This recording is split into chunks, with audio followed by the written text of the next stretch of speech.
Good morning, everybody. How wonderful to see you all. And I do mean it. When I was leaving the house this morning, I had notes prepared, and like typical me, I'm just, gonna screw whatever I had planned to say.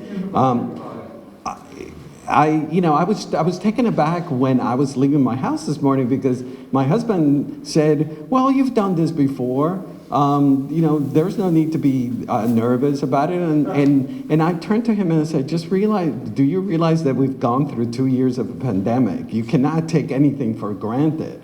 And it sunk. It's like, geez, yes, we've gone through 2 years of a pandemic, and we haven't had an opportunity like this to congregate and be with each other. And it led me thinking about the film festival. We started the film festival way before I came into the picture. Phyllis de Picciotto wanted to energize the arts in Santa Barbara as well as the economic impact of the city, and the festival came into its existence to do that. And when I took over 20 years ago, gulp, 20 years, think about that. I still feel like the new kid in town, but it's been 20 years. My whole mission was to help people congregate, and the arts to me has always been a conduit to bring people together. So the past 2 years for all of us have been extremely difficult, but the mission of the festival was never deterred. Yes, last year we couldn't meet in person. We did drive-ins and honked at each other from cars and through masks, but we were still brought together. And so to me, it's very special to be here. I'm actually getting emotional thinking about it. The fact that the festival is about to start, and its mission to me has become louder and stronger than ever, is to bring people together, to be a conduit to conversation, but it has to be in person. It has to be, I teach, as you guys know, at Santa Barbara City College, and I always tell my students that a work of art is never finished until you're able to tell somebody, what did you think of that? And then you hear the response.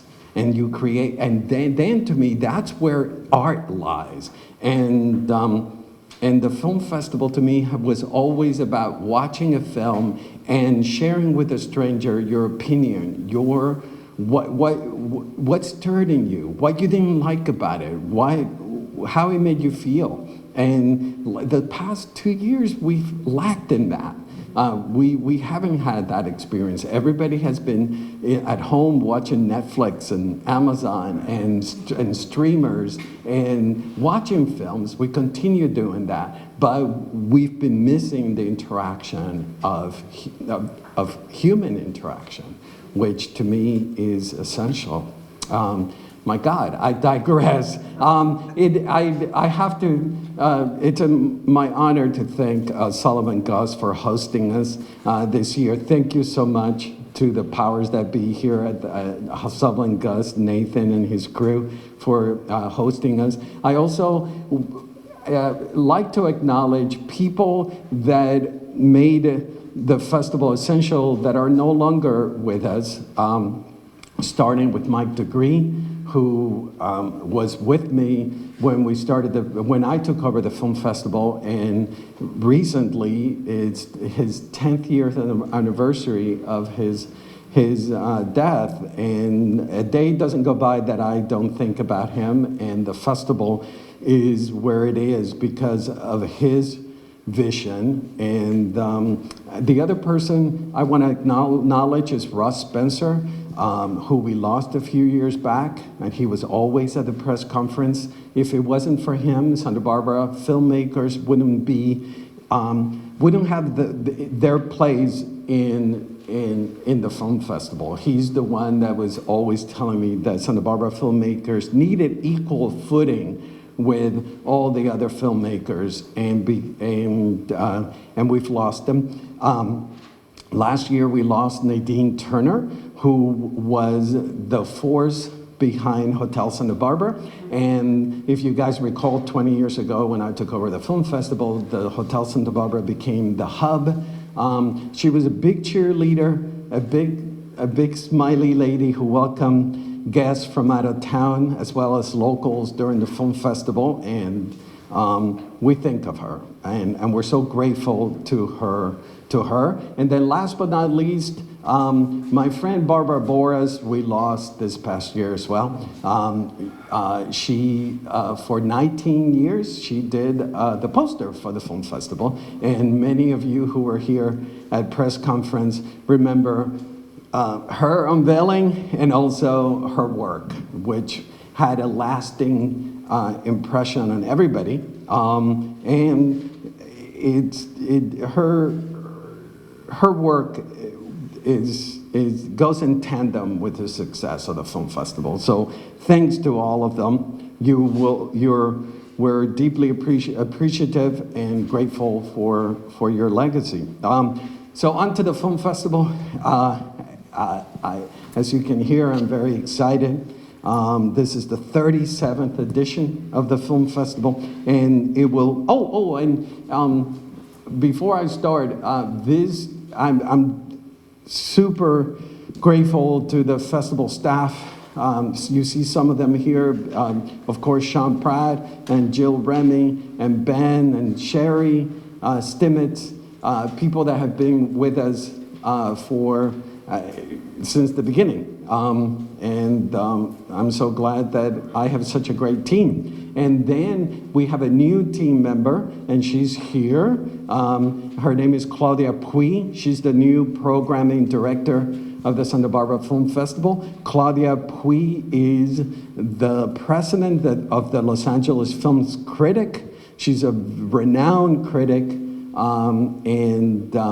and she just joined the team. The programming of this year's film festival has been under the leadership of Claudia, and a little bit of exciting information about Claudia and I working together is that both of us are Latino. Claudia is Mexican, and I'm Panamanian, and there is no other film festival at the stature and level of the film festival that has two Latinos at their helm. So that is big bragging rights that I love. Thank you. Well, we've selected to open the film festival this crowd-pleasing, heartwarming film called The Phantom of the Opera. Not the Opera. No, it is called The Phantom of the Open, and it's about golf, and it stars Mark Rylance and Sally Hawkins, and will be a very, very big crowd pleaser. We need to smile, and we need to feel warm, and this film will do the trick. And closing the festival, we'll have the documentary about Dionne Warwick, which is called Dionne Warwick, Don't Make Me Over, and the legendary singer, her relationship with Burt Bacharach, and Miss Dionne Warwick, the legend, will be here for closing night at the festival. One of the other highlights at the festival is the 10th anniversary. I can't believe it's been 10 years. Silver Linings Playbook. We'll do a free screening at the Arlington Theater of David O. Russell's Academy Award-winning film. David O. Russell and other surprise guests will be there for the 10th anniversary screening of that. Claudia has invited to do a celebration of his work, Gregory Nava, one of a fantastic filmmaker in his own right, but he's also carved quite a path for Latino filmmakers. And Gregory Nava will do a retrospective of his work. He'll be here in town, and of course, he made movies like El Norte and Selena, starring Jennifer Lawrence. Jennifer Lawrence is Silver Linings, but Jennifer Lopez. Yes, thank you. I have somebody.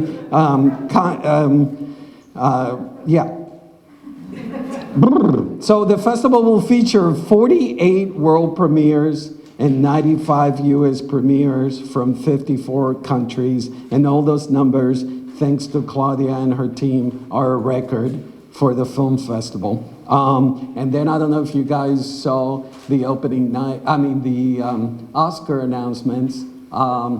We'll have with us Kristen Stewart, Will Smith and Anjanou Ellis. We'll have Benedict Cumberbatch. We'll have Nicole Kidman and Javier Bardem, amongst many other stars. And I always, people like John Palminteri and KYT and the indie, sing my praises, that I always bring the right people that are nominated, but I always miss on one person.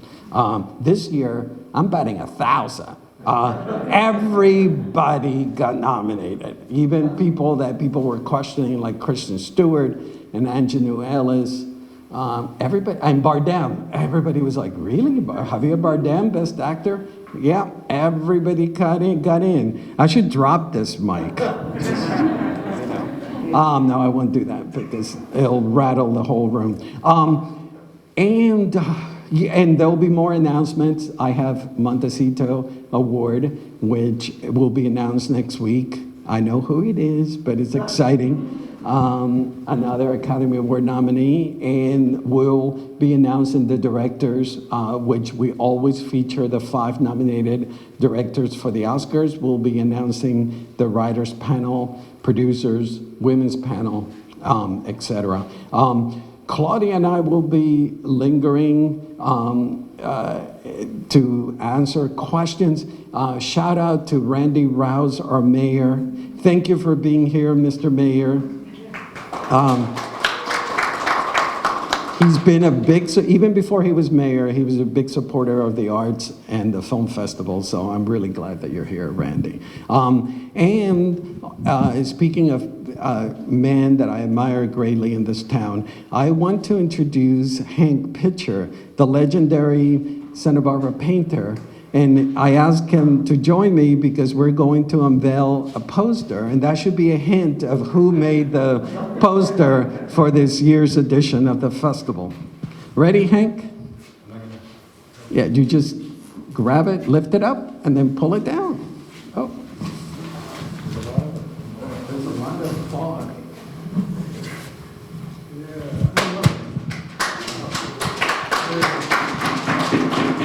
And look, we have Hank Pitcher's signature in the bottom. So, would you like to say something, Hank, about the poster? Sure. Well, first of all, I'd like to thank Roger and say that he's absolutely right. Art is public. It's not the same when you're at home watching Netflix as it is when you go to the theater. And going to the beach and standing on the beach is very similar to me to going to the theater. There's an expectation, and you're in public. And I think I grew up in Santa Barbara in the theaters and on the beach here. And there's something about, waiting for the lights to go down and the film to go on, and there's something about standing on the shore, and it's all about dreams and desire. They fit each other. They're about the same thing. And Santa Barbara is about dreams and desire. So I was very pleased that Roger chose this image. It's not something that I would have thought of, but to connect that idea of the beach and kind of the unconscious, when you look at the ocean, you're standing there and wondering what's going to come up, in the same way you wonder what's going to happen when the film comes on. So I was very pleased that he asked me, and I'm very pleased with the way that this looks. So.